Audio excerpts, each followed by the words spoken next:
Side character कहता है कि अवेकनिंग टेस्ट कल होने वाला है, क्या तुम नर्वस हो? मैं जानना चाहता हूँ कि मुझे कौन सी अवेकनिंग शक्ति मिलने वाली है। लामा उठ जाओ जल्दी, तुम बहुत ज़्यादा ही सो लिए। फिर वो कहता है मेन कैरेक्टर, हाँ। हमें मेन कैरेक्टर को दिखाया जाता है जो सो रहा होता है और उसका नाम होता है लामाओ। लामाओ नींद से उठता है और अचानक से कहता है कि वो कहाँ है। अरे यार, मुझे समझ नहीं आ रहा है। फिर हमें एक प्लेनेट को दिखाया जाता है जिसका नाम ब्लू स्टार होता है। वो धरती से अलग नहीं होता है, लेकिन कुछ 100 सालों के बाद अचानक से सब कुछ बदल जाता है। लाखों मॉन्स्टर ब्लू स्टार पे हमला कर देते हैं और बहुत सारे इंसानों को वहां पे मार दिया जाता है। लेकिन इन 100 सालों में इंसानों ने अपने अंदर इतने सारे चेंज ले आए और यूनिक स्किल अपने में डेवलप करने लगे ताकि उन मॉन्स्टर से लड़ पाए और उनका हमला झेल पाए और उन्हें हरा पाए। जिन लोगों की शक्तियां अवेकन हो चुकी थी वो लोग और शक्तिशाली हो करके इस दुनिया पे राज करने लगे और ऐशो आराम की जिंदगी आराम से जी रहे। लाओमाओ को लगता है कि ये दुनिया वैसे ही लग रही है जैसे मैं गेम में खेला करता था, एपोकलिप्स गेम। फिर वो कहता है कि कहीं मैं ये दूसरी दुनिया में तो नहीं आ गया ना, जहाँ पे हमारी मेन दुनिया और गेम की दुनिया मर्ज हो गई हो। लामाओ कहता है कि मैंने सारे प्लेयर्स को डिफीट कर दिया था और बस मैं कुछ कदम सक्सेस के पीछे ही था, वरना फिर मैं गॉड लेवल के ऊपर पहुंच जाता। ये सब गलती वो टैलेंट कूलडाउन और डैमेज लिमिट के कारण हुआ है। अगर मैं वो सब नहीं होता तो मैं बॉस को हरा करके और जीत जाता और मैं इस दुनिया का गॉड लेवल से भी ऊपर चला जाता। मुझे सोच के ही बहुत उसे मारने का मन करता है। धत यार। लामाओ का दोस्त उसे जगा देता है कि अरे यार, क्या तुम फिर से सपना देख रहे हो का? फिर वो बोलता है लामाओ, लियोंग। लामाओ कहता है कि मुझे नहीं पता था कि तुम भी आ जाओगे। क्या आ जाऊंगा? लियोंग कहता है अरे तुम पागल हो गया क्या यार, ये कोई अभी समय है मजाक करने का? तुम तो इस क्लास के अच्छे स्टूडेंट हो और तुम्हारे अच्छे मार्क्स भी आते हैं, तुम तो जल्दी में नहीं होगी, लेकिन मेरा क्या यार, मैं तुम में जल्दी में हो अभी। लामाओ कहता है लियोंग का अपीयरेंस जो यहाँ पे है और अर्थ पे था बिल्कुल सेम ही है, बस थोड़ा मोड़ा इसमें डिफरेंस है। लियोंग लामाओ से कहता है कि मैं बहुत ज़्यादा नर्वस हूँ यार। अवेकनिंग टैलेंट टेस्ट लाइफ में बस एक ही बार होता है, अगर मैं पास नहीं हुआ तो मेरे पिताजी मुझे मार के यार मौत के घाट उतार देंगे। इस दुनिया में अगर आपको अपनी शक्ति को अवेकन करना होता है तो सबसे पहले आपको एक सीक्रेट रियल्म को छूना होता है, तब जाके आपकी शक्ति अवेकन हो पाती है। लियोंग कहता है कि कल मैं मौत का खेल खेलने वाला हूँ भाई, तुम मेरी मदद नहीं करोगे क्या? लामाओ कहता है कि अच्छा ठीक है, बता मैं तुम्हारी मदद कैसे कर सकता हूँ। मेरी रिक्वायरमेंट्स ज़्यादा नहीं है, जब तक मैं अपनी शक्तियों का अवेकन ना कर लूँ ताकि मैं अपने डैड को एक्सप्लेनेशन दे सकूँ। तुम तो यार जनरली टॉप 3 स्टूडेंट्स में आते हो क्लास में, तो क्या तुम मुझे कोई एक ट्रिक बता सकते हो क्या? लामाओ कहता है तब भी गेम गेम होता है, रियलिटी रियलिटी होता है यार।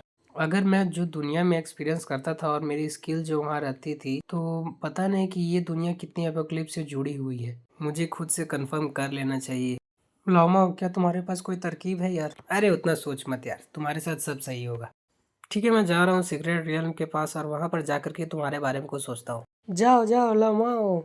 अगर तुम पास हो जाओगे तो फिर मैं साल भर का खाने का खर्चा तुम्हारा दे दूंगा। लामाओ जाता है प्रैक्टिस फील्ड। लामाओ देखता है दूसरे बच्चों को जहाँ पर वो लोग झगड़ रहे होते हैं कि मैं छोटे मॉन्स्टर से लड़ूंगा और तुम लोग बड़े लॉर्ड मॉन्स्टर से लड़ना मत, वरना वो तुम्हें बहुत गंदे मार देंगे। लामाओ कहता है कि ये जरूर एंट्रेंस होगा, चलो देखते हैं कि गेम और असल में दुनिया जुड़ने के बाद कैसी दिखती है। अरे क्या, यहाँ तो बहुत ज़्यादा रोशनी है।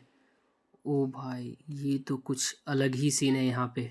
लामाओ जब गेट के अंदर से आता है तब यहाँ पर सिस्टम चालू हो जाता है। लामाओ कहता है कौन सा ये ट्रांसफॉर्मेशन सिस्टम है? अगर ये पॉसिबल हुआ तो ट्रांसफॉर्म एक्टिव स्कूल को हम लोग पैसिव वन में कन्वर्ट कर सकते हैं। अगर ऐसा कुछ हुआ तो एपोक्लिप्स में ये सिस्टम बहुत पावरफुल है यार। लामाओ हमें बताता है कि 99% जितने स्किल होते हैं सब प्री एक्टिव पहले से होते हैं और वो सब के अपने कूल डाउन लिमिट होते हैं। ये पॉसिबल नहीं होता है कि हम लोग अनलिमिटेड स्किल यूज़ कर सकते हैं बीच बैटल में, क्योंकि आमने सामने लड़ाई होते रहता है और अचानक से सब स्किल यूज़ नहीं कर सकते हम लोग। लेकिन पैसिव स्किल जो रहता है वो परमानेंट होता है और उसका कोई कूल डाउन लिमिट नहीं होता, जिसके कारण हम लोग उसका अनलिमिटेड यूज़ कर सकते हैं। लामाओ कहता है कि मेरा पहला ज़िंदगी में हम स्किल को अच्छे से यूज़ नहीं कर पाते थे और बार बार लिमिट के कारण में हम गॉड लेवल के ऊपर नहीं पहुंच पाए थे, लेकिन इस बार ये रेस्ट्रिक्शन नहीं है, जिसके कारण मैं गॉड लेवल पे आसानी से पहुंच सकता हूं और मॉन्स्टर सबको आसानी से हरा सकता हूं। तभी सिस्टम लामाओ को एक स्किल चुनने का मौका देता है, जिसे रिपल फ्लैश लामाओ चूज करता है। लामाओ रिपल फ्लैश चूज करने के बाद अचानक से उसके हाथ में एक भयंकर स्क्वाड आ जाती है। लामाओ को ये तलवार देकर के बहुत अच्छा लग रहा था, ये हल्का था चलाने में और ये बहुत भयंकर था, इससे अटैक डैमेज भी बहुत ज्यादा बढ़ जाता है। तभी वहाँ पे लेवल 3 का मिनोटॉर आ जाता है। लामाओ देख कर के उतना उस घबराता नहीं है और बोलता कि ये लेवल 3 का मिनोटॉर है, कोई दिक्कत नहीं होगा। लामाओ कहता है कि ये सही समय है इस पे हमला करने का और प्रैक्टिस करने का। तभी वहाँ पे मॉन्स्टर हमला कर देता है। लामाओ और मिनोटॉर के बीच में भयंकर युद्ध होता है और यहाँ पे पूरा तोड़फोड़ मचते हुए मिनोटॉर लामाओ को अच्छी टक्कर दे रहा होता है।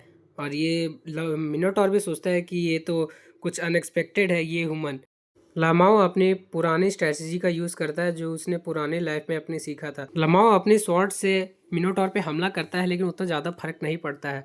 लामाओ स्वॉर्ड से अपने आप को कवर कर लेता है लेकिन मिनोटॉर की कुल्हाड़ी से लामाओ की तलवार टूट जाती है और अचानक से फिर लामाओ की एक्टिव स्किल जाग जाती है, स्प्लिट फ्लैश। लामाओ उसे यूज करता है, click passive splitting ripple flash. लमाओ उसे मिनोटॉर को हिट करता है और मिनोटॉर बहुत दूर जाके गिरता है और इसी के साथ हमारा मेन कैरेक्टर लमाओ जीत जाता है। और तो दोस्तों, आप लोग को ये वीडियो कैसा लगा बताइए कमेंट में।